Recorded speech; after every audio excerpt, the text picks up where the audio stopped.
Hello! This video will give you a brief explanation about the third stage in early stages of the group development. For the group counseling course, International Undergraduate Program Fakultas Psikologi, Universitas Gadjah Mada, Ide Kurnia Swasti will assist you. Okay, we've come to the third stage, which is transition stage.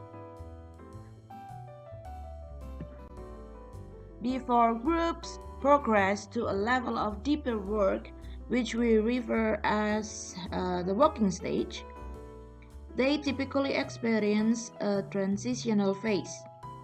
If the group members are not willing to disclose the ways in which they are struggling with both themselves and one another, they are not able to move forward and develop the trust necessary for deeper work. What the members and leaders do during this transitional period often will determine whether or not a group develops a cohesive community that allows members to engage in meaningful interpersonal exploration.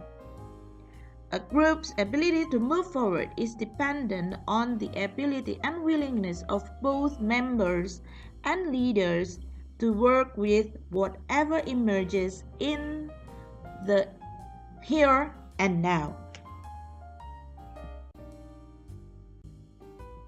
Firstly, we have to distinguish the characteristic of the transition stage. Members can wait for the therapist to relieve them of their troubles for only so long. Members increasingly notice that their expectation of what would be derived from the group are not being fulfilled. Often, the initial irritation is with the other members of the group as the members perceive others as in some way hindering them from what they had wanted to accomplish in the group. Implicit in the criticism that members make of one another is the notion that the group is not working as it out. This negative evaluation, which initially is hidden, becomes progressively more explicit as members feel freer to acknowledge their disappointment with this experience. Transitional stage will be filled with anxiety.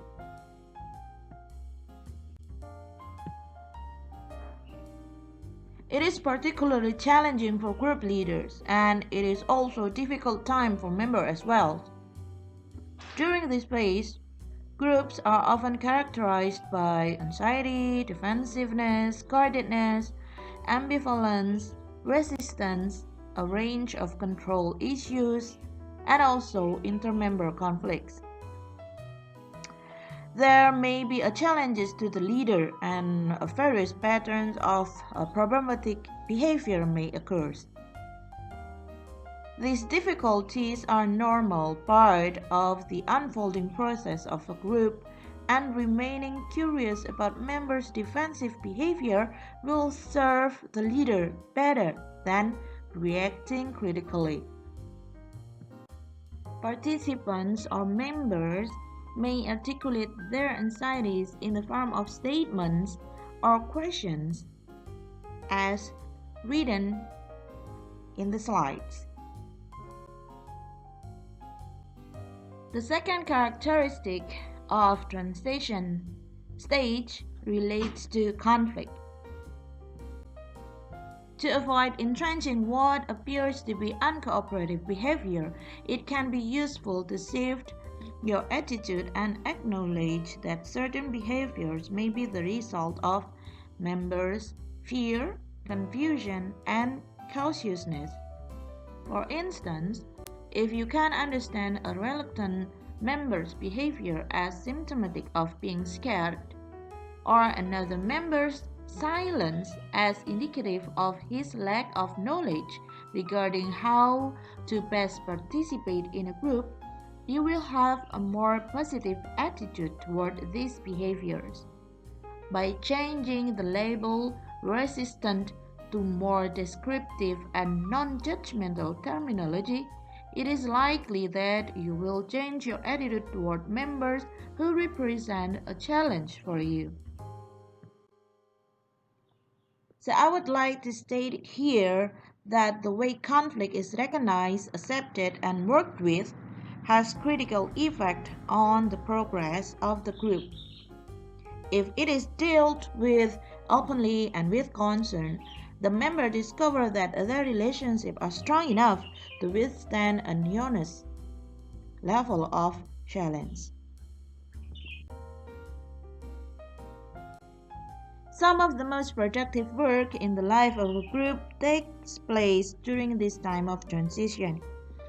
This is a time in the group in which both members and leaders are learning about each other's capacity and style for change. Members may learn new ways of dealing with challenges, such as staying with a conflict situation rather than avoiding it. As members continue talking, they may eventually reach a resolution and a deepening of the relationship. The manner in which members display their defensive behavior is also a window into their ego strength. It is useful for leaders to observe and the way this information, which later may be brought to bear on interventions during the working stage. By recognizing certain group behaviors as written in the slides, the members then trying to overcoming the conflict within the group. Next, we will talk about the transference reaction. Here are some statements that can represent transference reaction of a group members.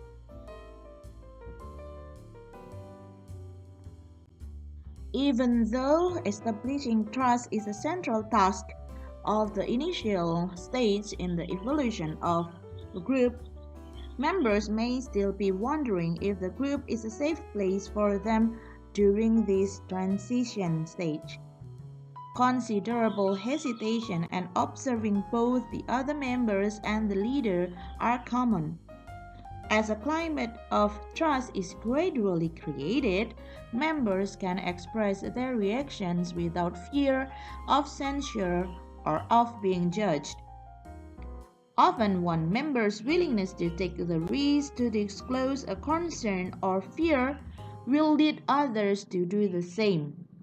These disclosures are a turning point in establishing a greater degree of trust. Disclosing can also be done by the group leader to give example or showing the behavior as a model for the members. The second issues of transition stage, beside the characteristic that we've already discussed before, is for group leader to deal with their own reaction to problematic behaviors shown by members.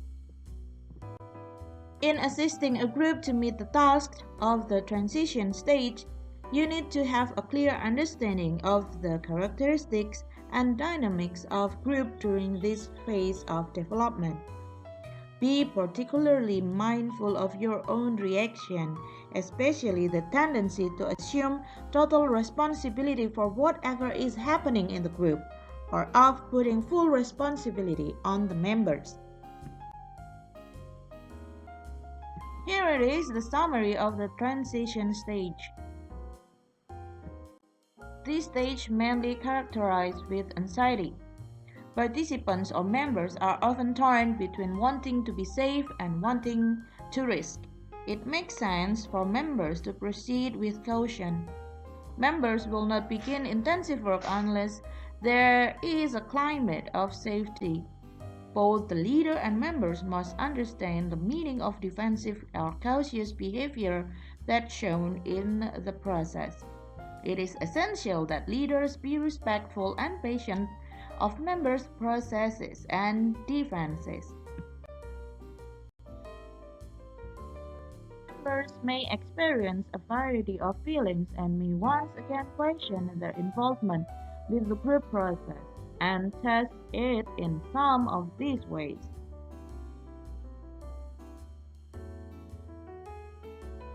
Well, when trust is lacking, members are still checking out what is happening in the room, yet they may be doing so quietly, which makes it difficult to explore what is occurring within the group. Some members may also test the leader, especially those who have had negative experiences with authority figures.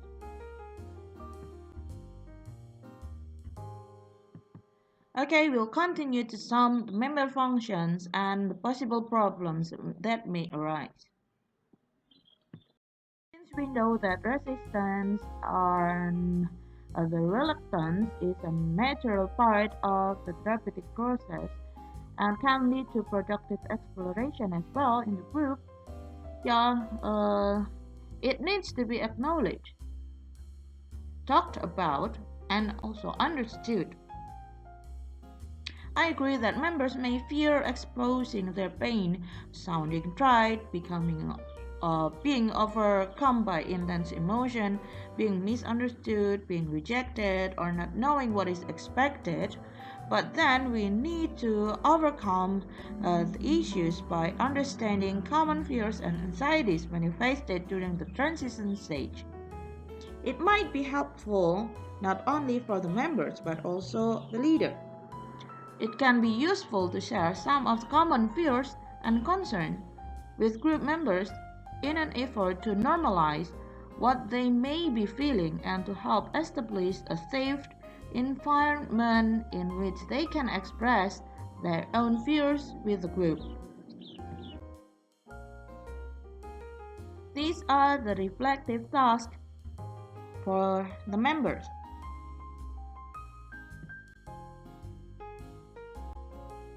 And these are the possible problems.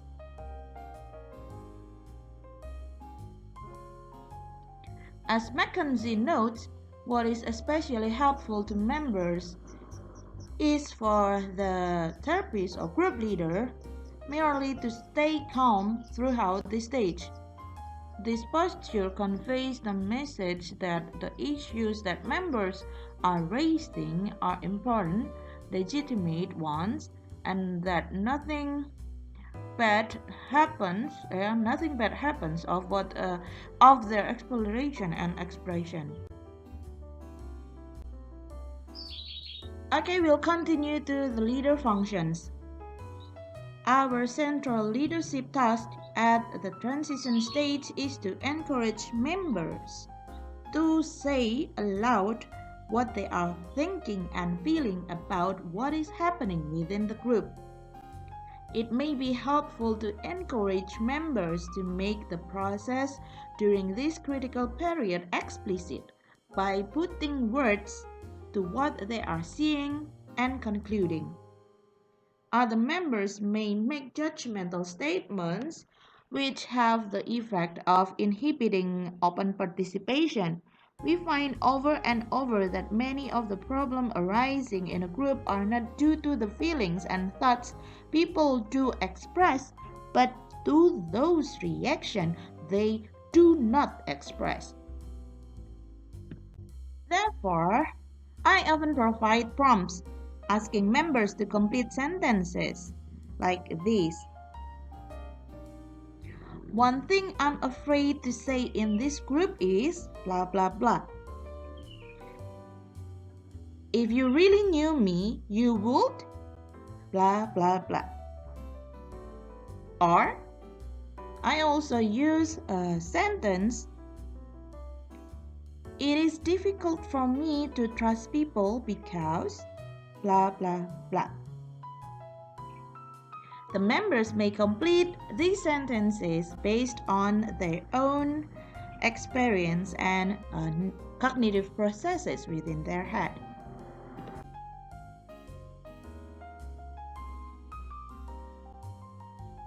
People who seek therapy are often ambivalent about change, and their motivation may ebb and flow during the course of group counseling. Therefore, yes, I agree that group leader should encourage members to keep in mind what they want from the group and to ask for it. The reluctance to change is viewed as normal and expected part of the therapeutic process. Although individuals may see advantages to making life changes, they also have many concerns and fears about changing. It is important to first follow the member's lead and go with his negative reaction rather than fighting it or taking it personally. By doing so, you, as a group leader, are successfully become the role model for the group by showing how to manage the conflict.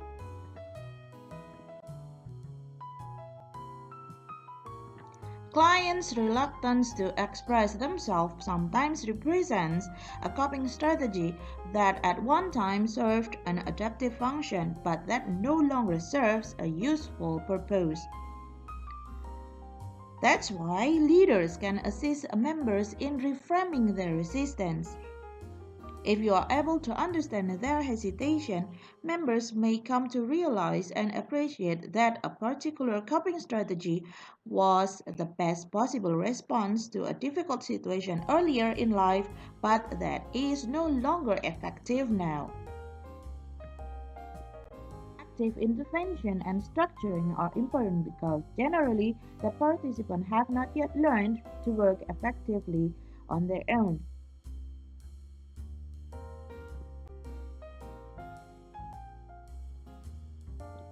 If a conflict arises, for example, some members may attempt to move on to more pleasant topics as a form of denial or in some other way ignore the conflict. The group leader here needs to teach members constructive ways to deal with conflict and the value of expressing their feelings, thoughts, and reactions to such conflict.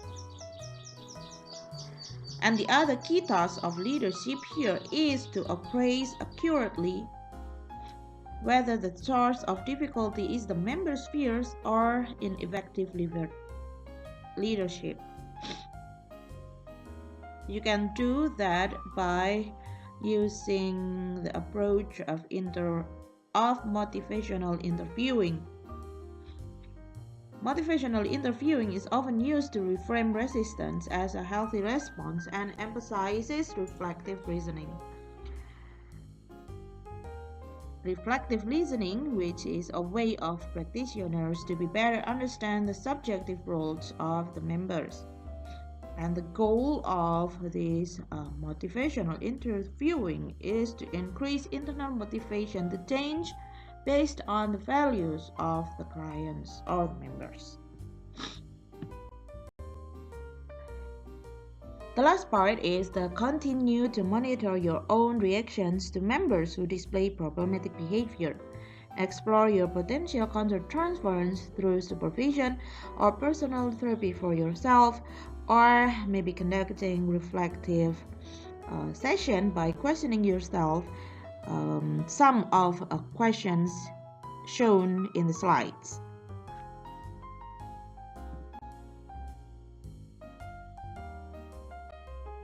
Okay, that's all for this video. Thank you for watching, and I hope this information I provide here may help you understand better about group counseling, especially for the third stage. See ya!